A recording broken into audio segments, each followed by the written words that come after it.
It's mid-May, and we've been prepping the Magan 2 for the last couple of weeks in advance of our trip to Alaska. So, who's going on this trip? Firstly, there's Lorraine. She's our chef, safety officer, and our primary boat driver because her ability to spot logs is much better than mine. Then, in addition, there's myself and Mackenzie, the two boat dogs. One of my main duties is taking Kinsey to shore, rain or shine, for our morning and evening walks. There are two main storage areas that we've been using for provisions. One is the utility room that you see here. It's located in the space underneath the dinette table. We have canned goods here, plus Lorraine's made up the dry ingredients for about a dozen different Instapot meals for our trip. The utility room is normally hidden. It's accessed by a powered lift that raises up the dinette table. The other storage area is located under the galley floor. We call this the pantry. This is where we store dry goods and the Instapot.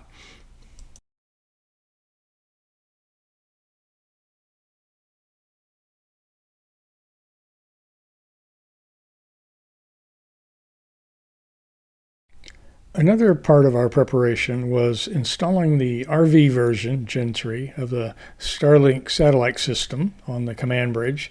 It worked really well and allowed us to check weather and remain in communication no matter how remote was our anchorage. We keep our spare anchor and the crab and shrimp pots on the swim step.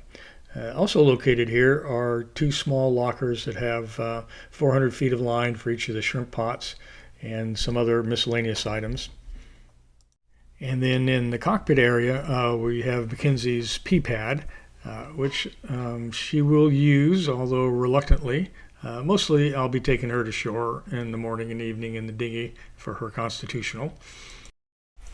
On the command bridge, I've attached the fishing rods and our net to the side rail.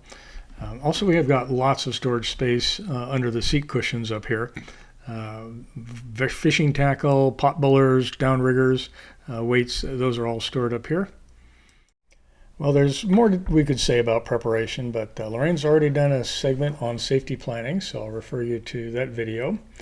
And here we are the night before our departure. The weather looks good for tomorrow when we plan to clear customs in Nanaimo and then anchor for our first night in Henry Bay at the north end of Denman Island. All right, it's Wednesday morning and we're off. This video here showing our departure is taken by our friends Bruce and Siobhan. The Strait of Georgia was relatively calm, so we took a direct route over to Nanaimo. Here's a picture we took showing the muddy freshwater outflow from the Fraser River, making an abrupt contrast to the blue ocean saltwater. We tied up at the customs dock in Nanaimo about 3 hours after leaving Birch Bay, and then waited the prescribed 5 minutes after our scheduled arrival time. And then we were clear from customs, and we pulled forward to the gas pumps and refueled. Just a summary from our return trip, that fuel costs over the whole trip averaged about $5 a gallon. Except we arrived at our evening stop, Sandy Island Marine Park, on the north end of Denman Island, about 3 hours after leaving Nanaimo. Shortly after our arrival, we launched the dinghy, and then Kinsey and I went ashore for a little walk and playtime. The island has beautiful sandy beaches. At this low tide position, you can see a lot of the eelgrass that's exposed. Like most Labrador retrievers, Kinsey loves playing fetch with sticks.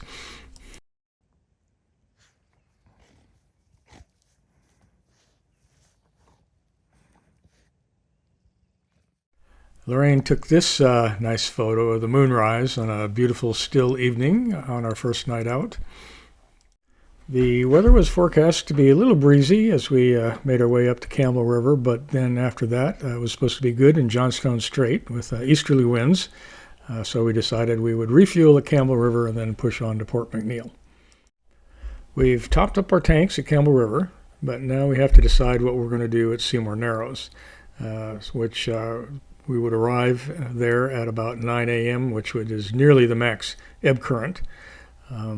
Naturally, I prefer to transit Seymour at slack tide, but that would be about 3 hours away.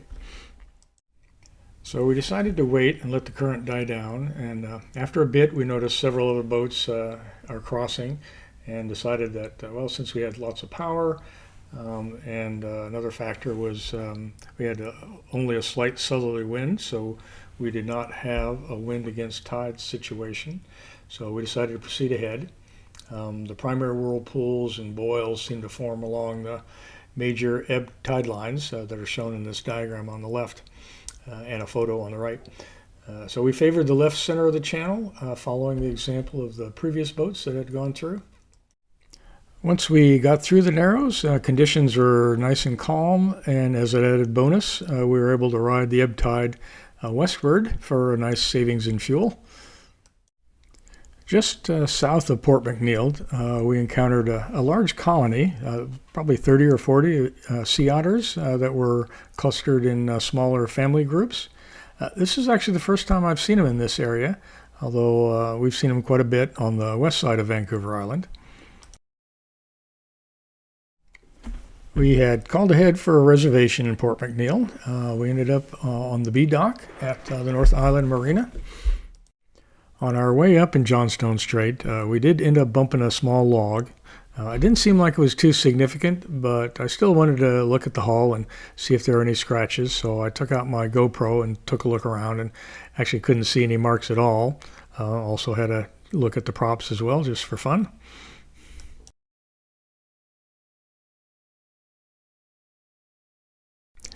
While I had the GoPro out, I poked it around underneath the docks because it looked like there was some very interesting and colorful marine life growing underneath there.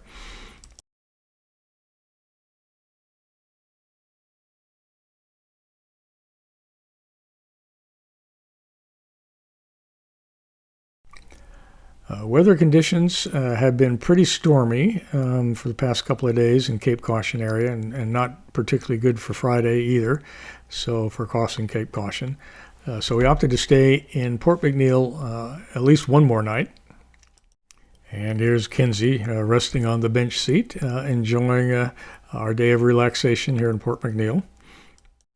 We had a beautiful sunrise in Port McNeill on Saturday, but as it turns out, we should have heeded the old saying, red sky in the morning, sailor take warning.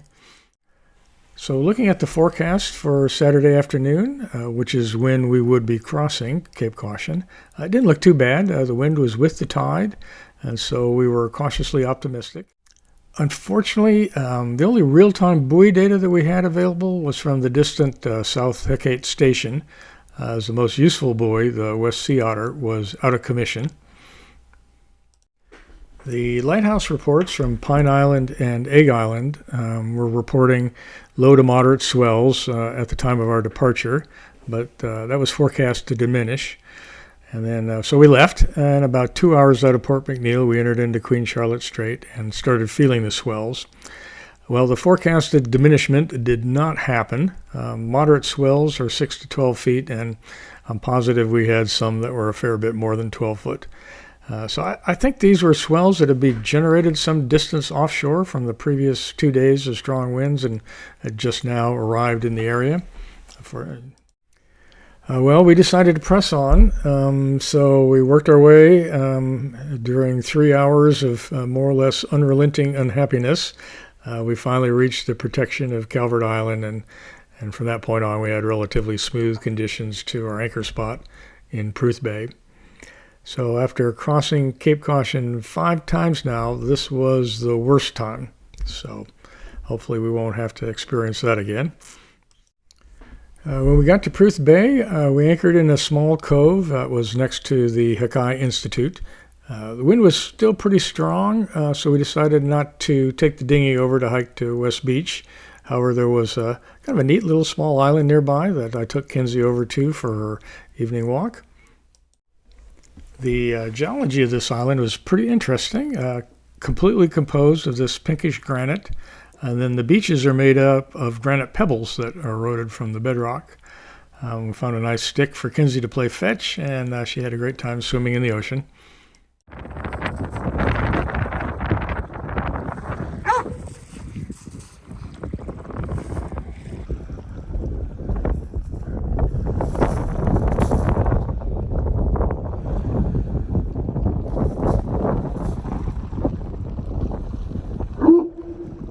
This was the first time we used the Garmin built-in anchor alarm feature.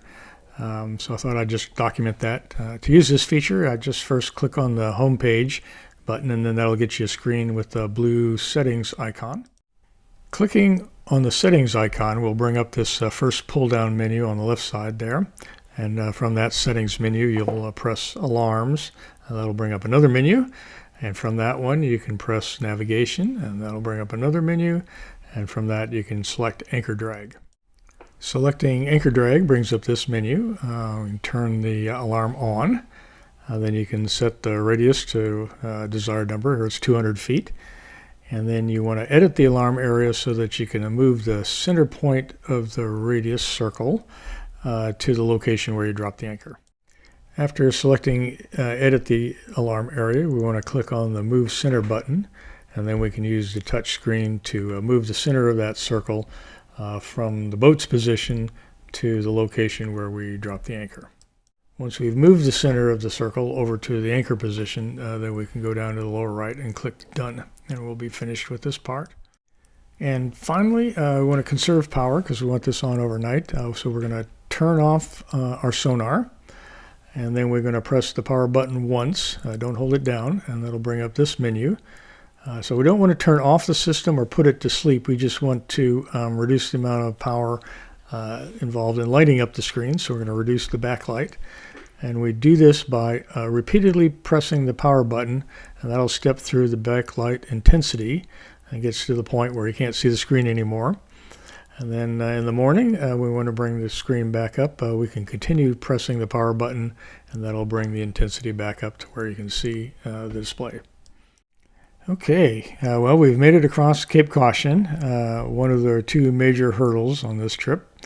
And that's all for this particular video. Our next video will cover the segment from our current location in Pruth Bay up to Prince Rupert. Thanks for watching.